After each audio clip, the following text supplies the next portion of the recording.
Scotty doesn't know, so don't tell Scotty. Don't tell Scotty. Oh, hello. Have you ever gotten a good song stuck in your head? It recently popped into my head and reminded me of a great movie, Eurotrip. This is truly a forgotten gem. Back before the dark ages of cinema, we used to get something called comedy, and Eurotrip was one such comedy that's still funny to this day. You don't often get genuine comedy outside of possibly Bill Burr special these days. It's important to remember the films that made us laugh and brought joy into our lives in the hopes of better days ahead. So let's get to another forgotten gem, shall we? These days, teenagers seem to be stuck on their phones infinitely scrolling through TikTok. But back in the day, they used to chase skirt in the hopes of getting laid. Ah, the good old days. That was my adolescence, and I wouldn't trade it for all the influencing in the world. No social media, no smartphones. You actually had to talk to chicks, get their numbers, and make a move. To many Gen Zers, this sounds daunting. But how about the idea of pen pals over email? Also a foreign concept, and actually the basis for the plot of Eurotrip. The story begins with Scott, or Scotty as his friends like to call him, played by Scott Meklowitz, graduating from high school, only to find out his girlfriend was cheating on him with a punk rocker. In a blink and you'll miss it moment, we see the punk rocker is played by none other than Matt Damon. This tiny cameo went along with the catchy song Scotty Doesn't Know. After the party, he drunkenly writes to his German class pen pal, Mike, who he assumes is a guy, but very hilariously turns out to be a hot girl, Mika, played by Jessica Bors. His friend Cooper, played by the very funny Jacob Pitts, convinces him to chase down his now dream girl in Europe. The adventure unravels from there when they can't get to Germany directly, but rather fly to London on a courier flight. This is no problem because, as Cooper so eloquently puts it, Europe is the size of the Eastwood Mall. We can walk to Berlin from there.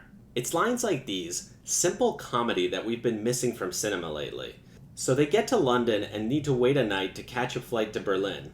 To pass the time, they walk into a bar which turns out to be a soccer hooligan bar full of Manchester United fans. Here we're treated to some truly hysterical scenes, which I won't spoil, but we get a bit role with ex-footballer Vinnie Jones that rivals his more famous movie roles.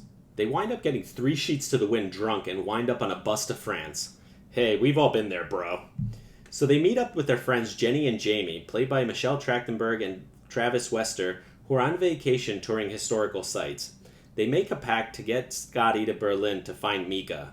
Along the way, they encounter a creepy Italian on a train, played by Fred Armisen, and wander the red light district in Amsterdam where Cooper discovers Wandersex, a shop run by a very commanding woman to say the least, played by Lucy Lawless. As they make their way across Europe, they make a wrong turn and wind up in Bratislava. Here we get some very funny scenes when they pay for their hotel with a nickel and get hammered on absinthe.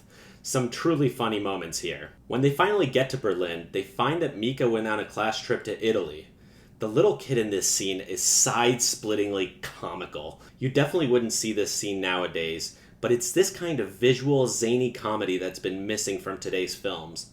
In Italy, the scenes at the Vatican were amongst the funniest in recent memory. Scotty is mistaken to be the new pope after a mishap with setting the pope's hat on fire.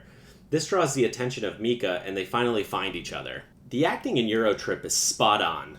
Scott Meklowitz knocked it out of the ballpark for his first leading role. It's a shame we haven't seen much out of him since. Actually, many of the actors in this movie also haven't been seen since. We haven't seen much out of Jacob Pitts either. But it looks like he took his Eurotrip persona fully on in real life, got married, and moved to Bratislava. I hope he's enjoying the Green Fairy there. It would be good to get him back for more comedy, as he was the funny bone of this movie. Michelle Trachtenberg's performance was more on the innocent side, as she was coming off her days as Harriet the Spy and before she became the evil conniver in Gossip Girl. Eurotrip was probably among the last of the funny teen comedies we got in the 90s and early 2000s, as the genre seems to have died off in the last decade. Eurotrip preceded the last great teen comedy, Superbad, by 3 years. It's a shame these types of films died off because they were a rite of passage for high schoolers back in my day.